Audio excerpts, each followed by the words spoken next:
గూడెం మైపాల్ రెడ్డి కాంగ్రెస్ పార్టీలో ఉన్నప్పుడు, సరే ఇప్పుడు లేడు, ఇప్పుడు బయట ఉన్నాడు అనుకుందాం కానీ, కాంగ్రెస్ పార్టీలో ఉన్నప్పుడు ఒక్కసారి అంటే ఒక్కసారి మీరు కాంగ్రెస్ పార్టీ తరపున కాంగ్రెస్ పార్టీని గౌరవించి మైపాల్ రెడ్డి తోటి ఒక శంకుస్థాపనకో, కొబ్బరికాయ కొట్టడానికో మీరు పోయినరా లేదా?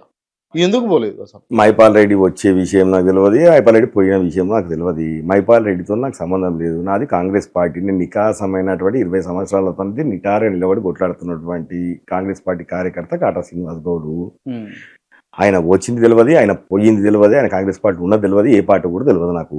నేను ఎన్నడన్నా ఏ రోజైనా ఆయన కండవ కప్పుకున్న రోజు కానీ, లేకపోతే ఆయనతో కలిసి పనిచేసిన రోజు కానీ, ఏదో అభివృద్ధి కార్యక్రమంలో కలిసి పనిచేసిన రోజు పరిస్థితులు ఏమన్నా ఒక్క సంఘటన ఎందుకు పోలేదు అంటున్నాను నేను. అదే ఇప్పుడు నేను నా అధిష్టానం చెప్పిన గ్రంథన్న, ఇలాంటి దుర్మార్గులు ఈ ప్రాంతాన్ని మొత్తం కూడా పేదోళ్ళను కానీ అన్ని వర్గాలను కానీ రక్తం పీడినటువంటి వ్యక్తి, ఇలాంటి వ్యక్తులు మనము ఏమాత్రం కూడా ప్రోత్సహిస్తే ఆ ప్రాంతానికి నష్టం చేసిన వాళ్ళం అవుతాము. ఇలాంటి వ్యక్తులు వద్దు అని పదే పదే, ఒక్కసారి కాదు పదే పదే నేను మీడియా ద్వారా కానీ, గాంధీ భవన్ ద్వారా కానీ, వేదిక కానీ అనేక రకాలుగా చెప్పిన. సరే కొన్ని పరిస్థితుల ఈక్వేషన్ వల్ల మళ్ళీ ఆయన, ఇప్పుడు మా ముఖ్యమంత్రి గారు ఏదో బుద్ధిమంతుడో మంచోడు అని చెప్పి ఆయన పిలుచుకోలే. ఈయన అవసరాల గురించి, ఈయన స్వార్థం గురించి ఈయన మా ముఖ్యమంత్రి ఇంటి చుట్టూ తిరిగి తిరిగి తిరిగి కడవగా పుచ్చుకున్నటువంటి పరిస్థితులు ఈయన. ఎందుకంటే ఈయన పవర్ లేకపోతే ఒక 2 రోజులు కూడా ఉండడు.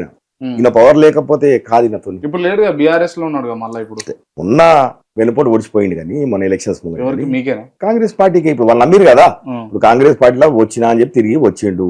వచ్చిన తర్వాత కాంగ్రెస్ పార్టీ వెన్నుపోటు మైపాల్ రెడ్డికి పొడిచిందా, లేకపోతే మైపాల్ రెడ్డి వెన్నుపోటు కాంగ్రెస్ పార్టీకి పొడిచిందా? ఈ ఏడన్నర మొత్తం కూడా కాంగ్రెస్ పార్టీలో ఆయన స్టేబుల్ కావడానికి, మళ్ళీ ఏదో ఆధిపత్యం చెలాయించుకోవడానికి ఏడన్నర సంది ఉన్నాడు. ఇళ్ళని ఉన్నదాని తర్వాత మన ఎలక్షన్స్ రాగానే 2 రోజుల ముందు ప్లేట్ ఫిరాయించిండు, నాకు బీఆర్ఎస్ కోటేయాలని చెప్పి.